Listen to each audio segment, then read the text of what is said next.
بالله من الشيطان الرجيم నేను శపించబడిన బహిష్కరించబడిన శైతాన్ నుండి రక్షణ పొందటానికి అల్లాహ్ శరణు వేడుకుంటున్నాను.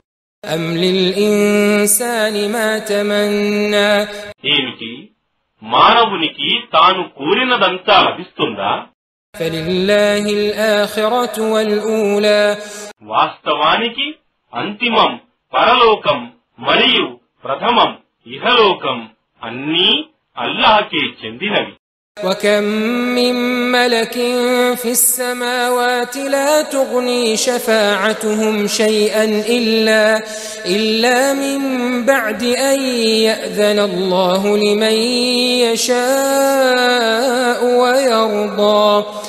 మరియు ఆకాశాలలో ఎందరో దేవదూతలున్నారు, కాని వారి సిఫారసు ఏమాత్రం పనికిరాదు. అల్లాహ్ ఎవరి పట్లనైతే ప్రసన్నుడై తన ఇష్టంతో వారికి అనుమతిస్తేనే తప్ప.